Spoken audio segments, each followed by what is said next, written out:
so funny and the timing and everything. But then I come back. Word? Not sure. Yeah. I'm bringing it full house. Full circle if you will. Yes.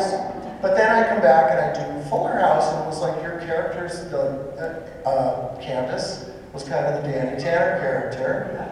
Andrea was the Jodie Gladstone, and you were the John Stamos, Jesse character. So it was really amazing to see you guys. It was so much fun. And it was even more fun when I got to direct you guys. Oh, that was, we got serious. See, there's Dave, and then we call it Serious Dave. And Serious Dave shows up when he is directing an episode or flying a plane, because he's also a pilot.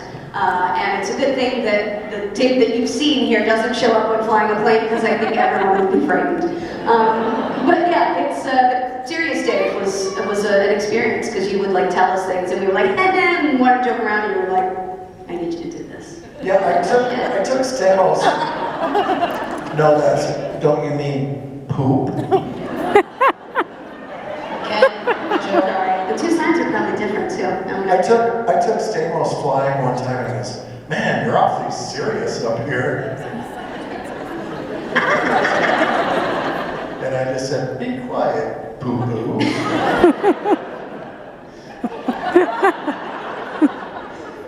Well, since we're on the topic of Stamos, I know in his... I thought you were going to say, since we're on the topic of boo-boo. That topic, do you believe that? We're topic. Okay. I apologize. He doesn't mean it. On the topic of Stamos. Yes. Yes. Yes, Miss Remember, he wrote about you guys hanging out, doing these dinners, going to his mountain beach house, having sleepovers. What was that like for you guys? It was always fun. It was always a blast. Oh my God. John always had the barbecues when you guys were kids. Yeah. He always had the barbecues. His dad would cook. Yeah. And Bill Stamos on the grill, Bill Greta Stamos. with her wine in the backyard, everyone had all of the moms there enjoying themselves. It was family barbecue. It was family barbecues. We were closer to us than we were to our own families, really, because, I mean, it sounds weird to say, but we spent more time together as a kid than we did a lot of times with our own families, so we got extremely close. And that doesn't happen on TV shows. It just doesn't. It really doesn't. And you know what's interesting is I hear from so many crew as well that constantly say on both shows that they worked on, that even like the Fuller House, they're like, we still talk to each other. And I've worked on so many shows, and like the people in the production office don't stay in touch. They don't have, for whatever reason, like Full House and Fuller House created this family, not only amongst us as a cast, but like even the people behind the scenes, like we all stayed close. Yeah. Our teachers, our producers, some of our writers, like the moms, we all stayed in touch. It's wild. What was that last day on set like for you guys, since you guys were all so close? Like, Should ask Andrew, he was there. come back up. Hard. It was hard. It was hard. We did 192 episodes, which is a long time in television. That was over the course, we did 8 seasons over the course of 9 years.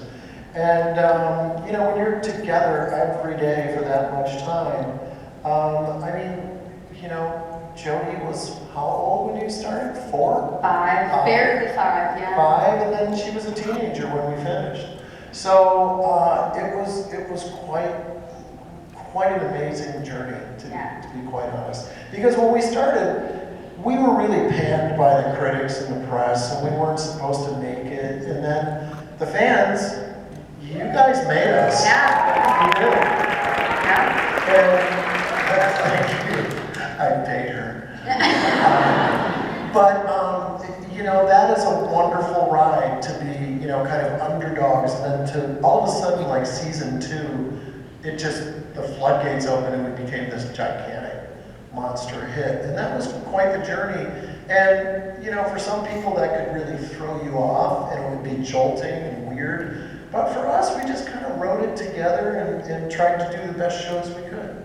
Yeah. And, you know, I will say, like, the last episode was so hard, and it was so sad and so difficult, I think, at that time, because you don't know that you're going to get to come back in 20 years and do this all again. And you don't know that you're going to stay in touch with all of these people. So I know for me as a 13-year-old, when the show ended, I think I was really heartbroken and like really sad that sort of normal life that I had for 9 years was going away. And there was such an incredibly beautiful moment at the beginning and the end of Fuller House, where all of that grief and that pain kind of went away, and it was like, oh, that's right. You don't always know what the future is going to hold, and so sometimes the thing that you think is going to be so painful and that you're never going to be able to experience again, like in a weird way, gets to come back in an even better form. And so like getting to do Fuller, that was absolutely, that moment for me was like, oh wait, I never had to say goodbye. And I'm so grateful for that. Do you guys have anything from either show set in your homes now? I do. You took the CPAP, didn't you? I took the head of the CPAP, which I found, so the CPAP is our affectionate name for that weird little man standing on the platform by the stairs. Do you guys know what I'm talking about? The strange, like, what is that? Some sort of nautical measuring device. It's a sextant. Sure. It's called a sextant. Yes. She's probably like, it's a, or, oh, look, you're a different person. She really was pooped. She was pooped. But no, the CPAP was there. Now the original one was wooden and it was that, but for Fuller House there was an episode where the kids accidentally decapitate the CPAP.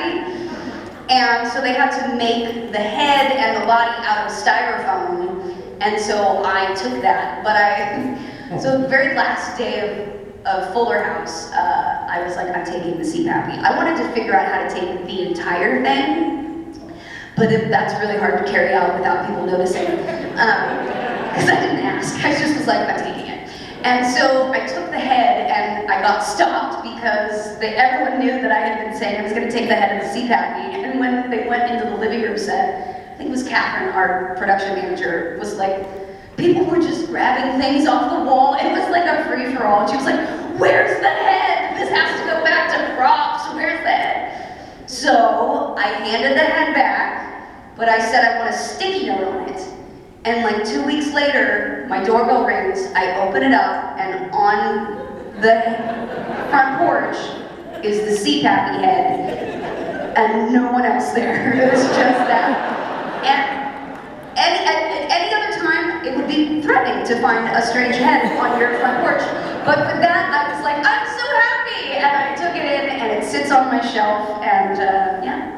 And I guess someone tried to take the body that night too. My friend Kim, tried to take the body of the CPAP, which apparently was also made out of styrofoam, and so when they grabbed it, the legs broke off. And apparently it was all bad. I didn't see that portion of the evening, but apparently I was not the most problematic person to try and keep the CPAP.